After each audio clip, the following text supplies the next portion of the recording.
열화상 카메라로 촬영한 사진입니다. 붉을수록 온도가 더 높은 것인데요.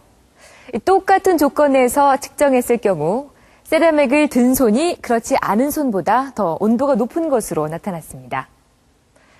이것은 바로 세라믹에서 방사되는 원적외선 때문인데요.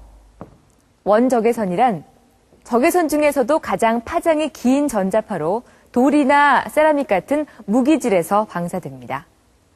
진동하는 빛, 원적외선에는 과연 어떤 비밀이 숨겨져 있을까요? 과학의 눈으로 들여다봤습니다.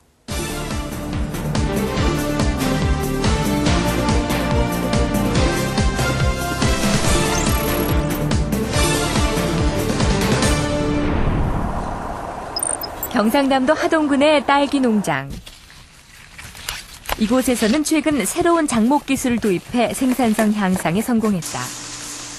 농업용수를 원적외선 처리해 화학 비료로 인한 토양의 산성화를 막았기 때문이다. 지금은 화학 비료를 많이 쓰기 때문에 땅 자체가 전부 다 나빠 있는데 원적외선 기계를 설치한 후 땅의 산도가 되바뀌고 육질이 단단하고 저장성이 좋고 일반 딸기보다는 한 배 정도의 저장성이 높아지는 것 같습니다.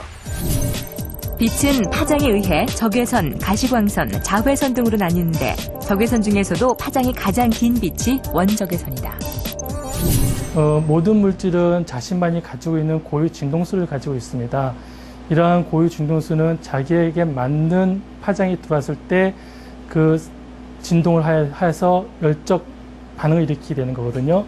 그런 열적 반응이 아주 이로운 파장이 원적외선인 4에서 1000마이크로미터의 파장이 되겠습니다. 진동 파장이 크다는 것은 어떤 의미일까? 동일한 조건에서 채취한 딸기를 한쪽에만 원적외선 처리한 종이를 부착한 용기에 넣고 저장성을 비교해 보기로 했다.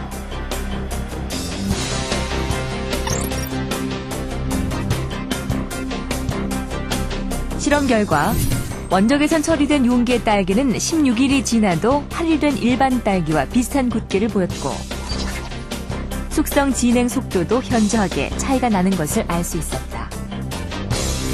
보통 원적외선을 농식품에 처리하였을 때는 그 식품 내에 있는 그 수분의 입자, 이 수분의 입자가 보통 거대 분자의 형태로 있게 되는데 원적외선을 방사하게 되면 수분이 거대 분자가 잘게 쪼개집니다. 잘게 쪼개지면서 그게 세포 내에 수분이 고루 분포하게 되는 결과를 초래하게 되고 이런 결과로 해서 그 식품 내 그 세포가 산화되는 것을 일단 방지하는 효과가 있죠. 그 식품이 산화가 방지된다는 것은 즉 나중에 그 경도가 오래 유지된다거나 또는 색깔이 오래 쉽게 변하지 않는다거나 또한 세포의 구조가 오래 지탱하는 결과가 초래돼서 노화가 억제되는 효과를 가져올 수 있습니다. 포장 용기의 원적외선 처리 효과는 얼마나 될까? 실험에 쓰였던 종이와 일반 종이를 각각 원적외선 방사량 측정기에 넣고 그 양을 측정해 보았다. 방사량이란 원적외선을 쏘인 물체가 되뿜는 정도를 의미한다. 색깔이 붉을수록 방사량이 많은데 원적외선 처리된 종이는 일반 종이보다 10% 이상 방사량이 많았다. 원적외선 방사율이 높다는 것은 원적외선에 대한 효율이 좋다는 걸 의미합니다. 쉽게 말하면 100이라는 에너지를 받았을 때 내가 그 에너지를 가지고 있다 내뿜을 수 있는 능력이 얼만큼 좋다는 게 방사율로 나타나는 겁니다. 그래서 방사율이 높으면 높을수록 원적외선에 대한 효과를 더 볼 수 있는 거고요. 이러한 원적외선 방사율이 높다고 하는 것은 원적외선이 열적 효과가 높다고 말할 수 있는데 이러한 열 에너지가 더 크다는 것을 의미합니다. 원적외선은 축산 분야에서도 활용되고 있다. 경기도의 한 닭 사육 농가. 이곳의 닭들은 특별한 사료를 먹는다. 바로 유황. 유황은 광물성 약재의 하나로 몸을 구성하는 성분이기도 하지만 독성이 있는 물질로 잘 알려져 있다. 이게 독을 뺀 유황인데 일반 독 뺀 유황보다 독을 더 많이 뺀. 어떻게 빼시나요? 이걸 독 빼는 특수한 기술이 있습니다. 원적외선을 쏴가지고 유황의 독을 빼는 과정을 법제라고 하는데 법제 유황도 여전히 독성이 있어 유황오리나 닭을 키우는 농가에서는 높은 폐사율을 감수해야만 한다. 특히 닭의 경우는 오리보다 폐사율이 더 높은 것으로 알려져 있다. 이 농장에서는 유황으로 인한 닭의 폐사율을 낮추기 위해 노력하고 있는데 그중 하나가 바로 원적외선 처리를 한 물이다. 물에 원적외선을 처리하면 진동을 통해 물 분자가 작게 쪼개져 다른 성분과의 결합이 쉬워진다. 물입자가 적어짐으로 인해서 흡수력이 좋고 흡수를 하고 자기가 그 가지고 있는 능력이 있단 말이에요. 능력을 상대에게 방출할 수 있는 능력을 가지고 있는 거죠. 원적외선 처리가 된 물로 희석시키면 독성이 더 낮아져 폐사율을 낮출 수 있다는 주장이지만 과학적인 추가 연구가 더 필요한 실정이다. 실제 이곳의 닭 폐사율은 평균치보다 낮은 약 3% 정도. 제가 우리 닭한테 먹이는 유황은 법제가 잘 돼가지고 일반적으로는 폐사가 많이 납니다. 근데 저희 그 유황, 법제 유황은 원적외선 처리를 했기 때문에 닭이 폐사가 없고 또한 그 닭의 물성이 달라집니다. 물성이 달라졌다는 것은 불포화 지방이 많다는 얘기죠.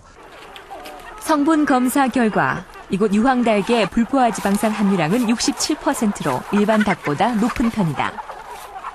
그래서 불포화 지방산이 많은 경우에는 그 속에 우리가 이제 꼭 먹어야 되는 필수 지방산이 있거든요. 그래서 이제 불포화 지방산을 많이 들어있는 그런 식품을 먹게 되면 우리 몸에 좋고요. 반면에 이제 포화지방산이 많은 거, 예를 든다면은 뭐 돼지기름이라든지 또 새기름이라든지 이런 걸 먹게 되면은 보시면 아시겠지만 이제 돼지기름이나 소기름 같은 경우는 고체거든요. 그러니까 우리가 먹었을 때 우리 몸에서 그 혈관의 흐름에 좋지 않은 그런 역할을 합니다. 그렇게 해서 동맥경화라든지 아니면 기타 뭐 성인병 이런 데 원인이 되고 있습니다.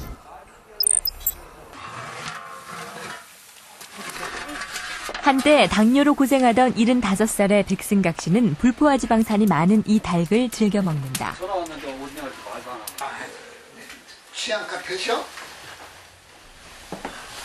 지속적인 운동과 함께 그의 건강을 지켜주는 비결 중 하나라고 믿기 때문이다. 아직 별미인데?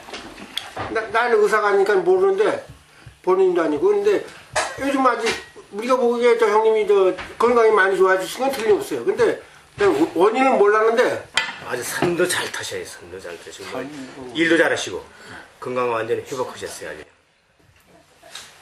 과연 백승각 씨의 상태는 얼마나 호전됐을까? 이제 노인정에서 이제 보건소에서 이제 그 노인분들 가끔 당이나 혈압을 체크해 주는데 당 체크해서 580이 나왔다. 뭐 식사 관련해서 580은 무지하게 높은 거거든요. 뭐 당뇨성 혼수에서 빠질 수 있는 수치이기 때문에 놀래서 왔죠. 그래서 병원에서 체크하니까 그보다 더 높게 630이 나오셨어요. 마지막으로는 작년 5월 10일 2주치 약을 타가면서 당뇨를 되셨는데 182가 나왔어요. 식후 2시간. 당뇨를 우리가 진단하기 위해서는 식후 2시간 혈당이 200 이상이면 당뇨병을 진단을 하거든요. 약을 안 드신 상태에서. 그리고 140 미만이면은 관리가 아주 잘 된다. 이렇게 생각하고 그 중간 단계에는 내당능 장애 정도 수치. 그래도 뭐 200 이하니까 관리가 되시는 상태였죠. 자연으로부터 공급되는 건강한 에너지 원적외선. 친환경 기술의 새로운 가능성으로 우리 곁에 다가와 있다. 지구온난화가 가속화되면서 그린 에너지에 대한 관심이 높아지고 있습니다. 우리의 생존과 미래가 달려있는 에너지 위기. 이를 극복할 친환경 기술에도 과학이 큰 역할을 하고 있다는 사실 알고 계시죠?